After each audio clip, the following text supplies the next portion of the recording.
साथी हो यस्तो खाने बानी भएपछि नि जब रात पर्दै जान्छ मनले भट्टी भट्टी रक्सी दोकान फुलबुल हुँदै जान्छ हौ।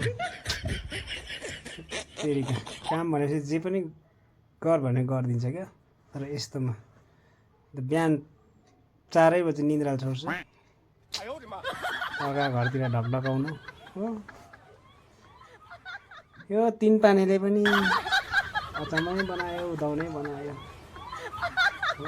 अब दुध खायो भने सालभरि लाग्छ मोटो हुनु। रक्सीले त अब यस्तो खाएपछि त 6 महिनामै यत्रो भुँडी हुन्छ हो। सिधै स्वर्ग पनि पुगिन्छ हो। पोस्ट लाग्नु हो भने चाहिँ मोटाउनु हो भने चाहिँ रक्सी तान्नु पर्ने रहेछ छिट्टै। भुँडी फुल्लेर गालाहरू यत्रो यत्रो हुँदो रहेछ।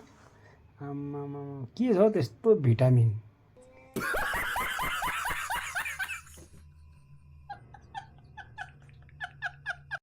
रक्सीमा चाहिँ आम्मा 4 बजी नै निन्द्रा छोड्छ। काम यो गर तँलाई म यति मग दिन्छु भन्ने आम्मा फटाफट गर्छ। हाम्रो नेपालीहरूको चाहिँ त्यस्तो हुन्छ है बानी।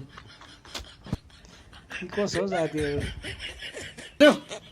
समझ रहे हो ना बस।